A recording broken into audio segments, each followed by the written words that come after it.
President Trump welcoming Prime Minister Benjamin Netanyahu to the White House this morning for high-stakes talks over Iran. The White House touting the newly released January jobs report. Here to discuss in studio is NTD's Washington correspondent Mari Otsu. Mari, great to have you in studio. So what is the latest from the meeting this morning? Great to be here, Steve. Thanks. Yeah, so it was an almost 3-hour meeting behind closed doors, but President Trump ultimately said on Truth Social after that nothing definitive was reached during that meeting, except that he wants negotiations with Iran to continue. He said that he does want and that he prefers a deal, but of course, in the same breath, he also reminds Iran about Operation Midnight Hammer. That's the U.S.'s demolition of Iran's nuclear program last June.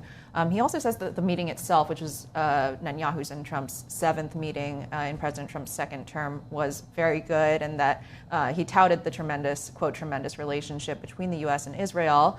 And this meeting was coming after the U.S. negotiations with Iran in Oman last week, and after President Trump told Axios yesterday that he might send a second carrier strike group to the Gulf. The USS Lincoln is already there, and so that threat is kind of looming. And here's a clip of what President Trump says when asked if he thinks if a deal with Iran would stick.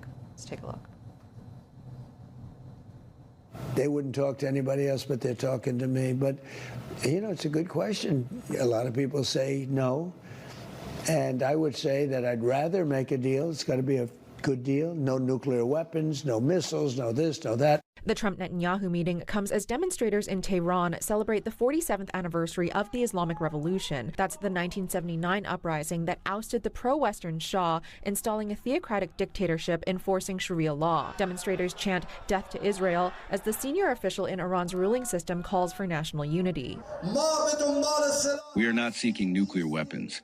It's the tall wall of distrust that America and Europe have built with their words that stops the talks from leading to results. Our Iran will not bow to their excessive demands.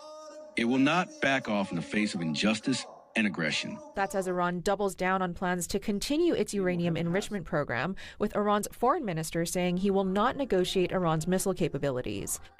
Meanwhile, President Trump is celebrating his administration's economic wins at an event touting coal as America's most affordable energy source. Because of tariffs, you saw that it was just announced our trade deficit has gone down. The other thing is breaking 7,000 on the S&P, and very importantly, 50,000 yesterday. 50,000 we broke on the Dow. He's also celebrating the newly released January jobs report as, quote, far greater than expected. The report showing that the unemployment rate fell to 4.3% and the economy added 130,000 jobs. It also shows more people are entering the labor force now than at any time since 2001. The White House is highlighting the reversal from the jobs report exactly 1 year ago, demonstrating that the economy President Trump inherited was losing private sector jobs while adding government jobs, and now there were more than 170,000 private sector jobs, and there was about a 40,000 decrease in government jobs. This administration came into office. We are reprivatizing the economy. So it's really a remarkable, strong number. And to put it in perspective, to get that much job creation while that basically the labor force is declining some because people are leaving the country and being deported is a really remarkable thing.